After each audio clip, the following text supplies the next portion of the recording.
Among the accusations against Changji Foodstuff Factory and sesame experts is that they adulterated supposedly pure oil products with cheaper cottonseed oil. Concerns could be greater than just getting ripped off. A doctor warned today that cottonseed oil contains a chemical called gossypol.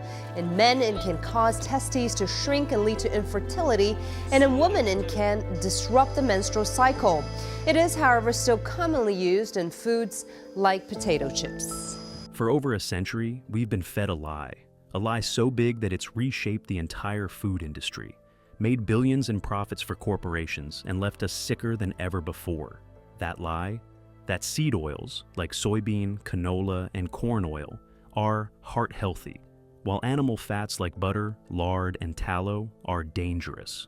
For over 99% of human history, we thrived on animal fats, tallow, lard, butter. Then, in just 100 years, we were told to fear them. Instead, we were fed highly processed oils from seeds that our ancestors never touched. They're in your chips, your salad dressing, your mayonnaise, and nearly everything you eat. This is the natural way, and today I want to dismantle that lie, piece by piece, with science, history, and biochemistry. By the end of this video, you'll understand why animal fats are the superior fuel for your body. That's actually the fuel your body was designed for. How seed oils are chemically created and not harvested. Why seed oils are biologically incompatible with our bodies and are a metabolic disaster. And how going back to real fat can change your life. Let's start off with the basics of fat. Fats are one of the three macronutrients: fat, protein, and carbohydrates. But not all fats are created equal. Let's break it down. There are three primary types of fats. Saturated fats, found in red meat, dairy, eggs. They're solid at room temperature and extremely stable. Monounsaturated fats, found in olive oil, avocados, and animal fat too. These are semi-stable. And polyunsaturated fats, found in seed oils like soybean, canola, corn, and sunflower. They're highly unstable and prone to oxidation. Now, here's the key. Human body fat is about 50 to 60% saturated, 40% monounsaturated, and almost no polyunsaturated fats. Mother's breast milk is over 50% saturated fats. Your body runs best on the fats it's made of, not the ones it doesn't recognize. Your body needs fat for hormones, brain function, and cell membranes. The real question isn't whether fat is good or bad, it's which kind of fat fuels you best. Let's go to the history of fats, how seed oils took over. Traditional diets and animal fats were the original superfoods. For thousands of years, humans thrived on animal fats. Every traditional culture prized them, not just for flavor, but for nourishment. These fats were unprocessed, nutrient-dense, and stable. They didn't need factories, hexane solvent, or deodorizers. They just worked. Then came the 1900s, the era of progress. And with it, one of the biggest food frauds in history. Seed oils were not discovered as food. They were industrial waste. In the 1860s, cottonseed oil was used to lubricate machines. It was rancid and unfit for consumption. Chemical extraction was invented in the early 1900s. Seeds crushed, heated, and treated with hexane, a neurotoxic petroleum solvent. Then in 1911, Procter & Gamble hydrogenated cottonseed oil and created Crisco, the first fully synthetic food marketed as healthier than animal fats. Better than butter? Based on what science? Oh right, none. Then came Ancel Keys, a scientist with a theory and an ego. In the 1950s, he cherry-picked data from 7 countries to prove saturated fat caused heart disease. The flaws in his study? Ignored countries with high fat diets and low heart disease, Switzerland and France. You can also look at tribal societies that eat animal fats and how low their heart disease rates are. Also, correlation doesn't mean causation. He blamed fat, not sugar or processed foods. The McGovern Report, 1977. Politicians, not scientists, declared war on saturated fat. The result? USDA food pyramid pushed grains and seed oils. Heart diseases did not stop. They skyrocketed. This wasn't science. This was propaganda, and we're still paying the price. The food industry found a cheap replacement for animal fat: and sold it to the public as a health product. But what they didn't tell you is how it's made. Let's walk through how canola oil is made, because it's not as simple as pressing olives or rendering beef fat. Mechanical pressing at high heat oxidizes the oil immediately. Solvent extraction using hexane, a neurotoxic petroleum byproduct. Degumming uses phosphoric acid and water to remove plant matter. Neutralizing adds caustic soda to reduce acidity. Bleaching to remove color and smell. Deodorizing, high heat steam to mask the rancid odor, breaking down omega-3s into toxic aldehydes. The final product is oxidized, stripped of nutrients and full of unstable molecules. It's completely foreign to the human body. At this point, you're not eating real food. You're eating a chemically altered industrial product. Your body has no evolutionary experience with this. On the other hand, compare that to traditional animal fats. Tallow, render beef fat slowly at low heat. Lard, render pork fat. Butter and ghee, churn cream, separate solids. And duck fat, collected naturally from cooking. No chemicals, no solvents, no bleach, no artificial anything. It's real, whole, unprocessed food. You're literally eating what your ancestors ate, unchanged by machines. This takes us to the biochemistry, why animal fats are superior. Your body is made up of trillions of cells. Every cell membrane is made of fat. The kind of fat you eat becomes the material used to build and repair those cells. Fats aren't just calories, they're structural. Their shape determines how they behave in your body. Polyunsaturated fats are unstable. They oxidize inside your body. This triggers inflammation, mitochondrial damage, DNA mutations, insulin resistance, and yes, obesity. When PUFAs oxidize, they create toxic byproduct like aldehydes, specifically 4-HNE, which damages proteins, DNA, and mitochondria. This is linked to Alzheimer's, atherosclerosis, liver damage, and obesity. Reheated vegetable oils increase advanced glycation end products, aging your cells faster. Restaurant fryers mostly use soybean oil, reuse for days, accumulating toxins. These oils stay in your fat cells for up to 2 years. You literally store this poison in your body, the very opposite of what we're looking for in a healthy fat. Animal fats, especially saturated fats, are chemically stable and resist oxidation. That's why they're safe to cook with and safe to build your cells with.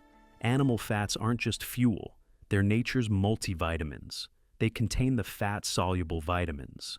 Vitamin A, critical for vision and immunity. Vitamin D3, hormone regulator, only found in animal fats. Vitamin K2, directs calcium to bones, not arteries. Conjugated linoleic acid, fat-burning, anti-cancer. Take tallow, for example, rendered beef fat. It's rich in conjugated linoleic acid, CLA, a fatty acid linked to potential benefits like improved body composition and insulin sensitivity. It also contains vitamins A, D, E, and K2, crucial fat-soluble vitamins that many people are deficient in. Then we have lard, rendered pork fat. It's a fantastic source of oleic acid. And don't forget butter, grass-fed butter. It's another excellent source of vitamins A, D, E, and K2, as well as butyrate, a short-chain fatty acid that nourishes the cells in our gut lining and may have anti-inflammatory effects. Even chicken fat provides beneficial fatty acids and fat-soluble vitamins. And let's not overlook the incredible nutrient density of egg yolks, often unfairly demonized for their cholesterol content. Egg yolks are packed with choline, lutein, zeaxanthin, and a host of vitamins and minerals essential for brain and eye health. Seed oils? They're stripped of nutrients during processing. Realistically, you're eating empty calories, plus toxins. Here's the real brutal story. Seed oils are 50 to 70% omega-6 fats, and your body can't handle that much. While both omega-6 and omega-3 are essential fatty acids, an imbalanced ratio, heavily skewed towards omega-6s, can be harmful. Diseases linked to omega-6 overload are heart diseases, oxidized LDL, autoimmune disorders, and depression due to brain inflammation. This isn't coincidence, it's biochemistry. Seed oils don't just hurt your cells, they destroy your hormones. Think about it. Cholesterol and saturated fat are the raw materials for testosterone, estrogen, and progesterone. Your body literally builds hormones from cholesterol and saturated fat. Seed oils disrupt these hormones by reducing cholesterol synthesis, suppressing Leydig cell function, lowering testosterone and increasing estrogen, damaging sperm quality and increasing risk of PCOS and infertility in women. Since the rise of seed oils, testosterone has dropped by about 50%. Coincidence? One of the reasons people fear saturated fat is the outdated belief that it causes heart disease, but modern research has shown this to be wrong. In fact, it's the other way around. Replacing saturated fat with seed oils increases risk of heart disease due to inflammation and oxidation. PUFAs impair your mitochondria, the power plants of your cells. When your mitochondria are damaged, your metabolism slows, fat accumulates, and energy crashes. This leads to fatty liver, type 2 diabetes, omega-6 Bach insulin, brain fog, obesity, and cancer risk. In animal models, high PUFA diets increase tumor growth, reduce lifespan, and cause metabolic syndrome. Your brain is 60% fat. Feed it rancid seed oils, and you're f***ing it. Oh, but cholesterol clogs arteries. Cholesterol isn't a villain, it's a healer. Your liver makes 80% of it. When arteries get damaged by sugar, smoking, or seed oils, your liver sends cholesterol to patch them. Low cholesterol equals higher mortality, especially in elderly. It's crucial to understand that dietary cholesterol doesn't directly translate to high blood cholesterol for the majority of individuals. Our bodies tightly regulate cholesterol production. In fact, cholesterol is vital for hormone production, cell membrane integrity, and nerve function. Cholesterol gets a bad rap. And the reason is because there are multiple cholesterols. LDL has always been thought of as the bad guy. High LDL, oh, you need a statin. So dietary fat turns out to not be very important in terms of cardiovascular disease. Small dense, on the other hand, is very important. And small dense can get under the surface of the endothelial cell in the arteries and start the foam cell formation process that leads to the plaque, that leads to the heart disease. And what raises your small dense LDL? Well, the same thing that raises your triglyceride, because that's the thing that gets turned into the small dense LDL. That's sugar. But saturated fat causes diabetes. Reality check. Diabetes exploded after we replaced animal fats with seed oils and processed carbs. Sugar plus seed oils, that's metabolic chaos. But seed oils are heart healthy. Framingham study showed those eating most saturated fat lived the longest. Numerous large-scale studies and meta-analyses, which pool data from multiple studies, have failed to demonstrate a direct link between saturated fat intake and an increased risk of cardiovascular disease. What did indigenous cultures eat? Let's look at some traditional physically robust populations. Maasai warriors, 60% of calories from animal fat. No heart disease. Inuit lived on seal blubber, fish oil, zero plant oils, and Weston A. Price's studies. Isolated tribes had perfect teeth, facial development, and near zero degenerative disease. None of them consumed seed oils. All of them relied on animal fats as a core food. So, what should you eat, and what should you avoid? The best fuels. Grass-fed beef tallow, pasture-raised lard, ghee, raw grass-fed butter, egg yolks, duck fat, and fatty cuts of ruminants. Choose grass-fed and pasture-raised animal products whenever possible. You can also render your own tallow and lard.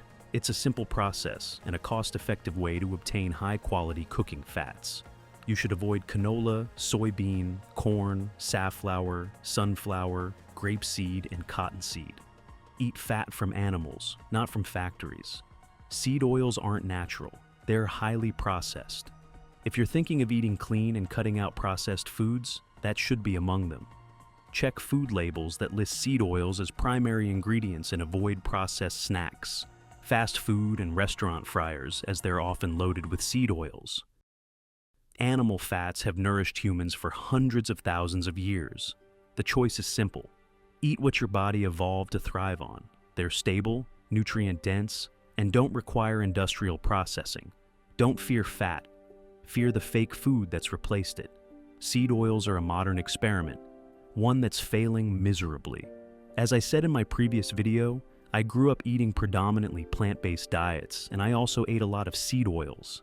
It's crazy finding out most of the things we've been taught are completely backwards. I know there'll still be some people disagreeing with this despite the evidence. This is a community for learning the truth and understanding our natural design. Sometimes the truth isn't what you've been told. I'm also interested in hearing your opinions and experiences. If you think there's something important I've missed, let me know. Let the truth guide you. Make informed choices about your health. Try improving what you can, and make peace with what you can't. This is the natural way. You're vegetarians. Who cares what you do? Shut up. Animals eat other animals. It's nature. No, it isn't. We taught a lion to eat tofu. The point is, you shouldn't eat things that feel pain. Okay, we won't eat you. I'll go get some more bricks.